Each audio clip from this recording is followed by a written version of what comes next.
Dunning குரூக்கர் effect பற்றிய சில முக்கியமான தகவல்களை இன்று இந்த வீடியோவில் பார்ப்போம். வாங்க வீடியோக்குள்ள போகலாம். டன்னிங் குரூக்கர் எஃபெக்ட் என்பது மனோவியலில் மிகவும் முக்கியமான ஒரு கோட்பாடாகும். இதன்படி ஒரு விடயத்தில் குறைவாக அறிந்தவர்கள் நாங்கள் மிகவும் அறிவாளிகள் என்று நம்புகிறார்கள்.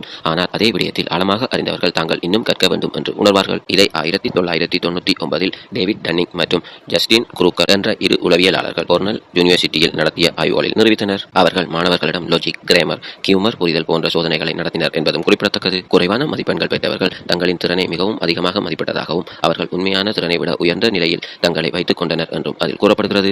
இந்த ஆய்வுக்காக இவர்களுக்கு எல்ஜி நோபல் பிரைஸ் வழங்கப்பட்டது என்பதும் குறிப்பிடத்தக்கது. ஒரு விடயத்தை சற்று கற்க தொடங்கும் போதே நான் எல்லாம் தெரிந்தவன் என்ற நம்பிக்கை உச்சத்தில் இருக்கும். இதையே peak of the Mount Stupid என்று அழைக்கிறார்கள். ஆனால் ஆழமாக படிக்க தொடங்கும் போதுதான் நான் எவ்வளவு குறைவாக அறிந்திருக்கிறேன் என்று உணர்வு நம்முள் ஏற்படுகிறது. இதையே வேலி ஆஃப் டெஸ்பியர் என்று சொல்கிறார்கள்.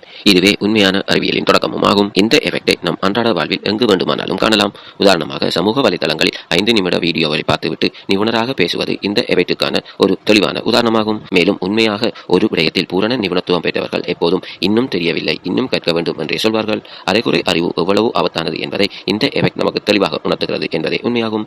இத்துடன் இந்த வீடியோவை முடித்துக் கொள்கிறேன். இந்த வீடியோ உங்களுக்கு பயனுள்ளதாக இருந்தால் லைக் பண்ணுங்க. மேலும் இதுபோன்ற அறியாத தகவல்களை தெரிந்து கொள்ள நமது சேனலை சப்ஸ்கிரைப் செய்ய மறக்காதீங்க. இந்த வீடியோ பற்றிய கருத்துக்களை கமெண்ட்ல சொல்லுங்க. மீண்டும் அடுத்த வீடியோவில் சந்திப்போம்.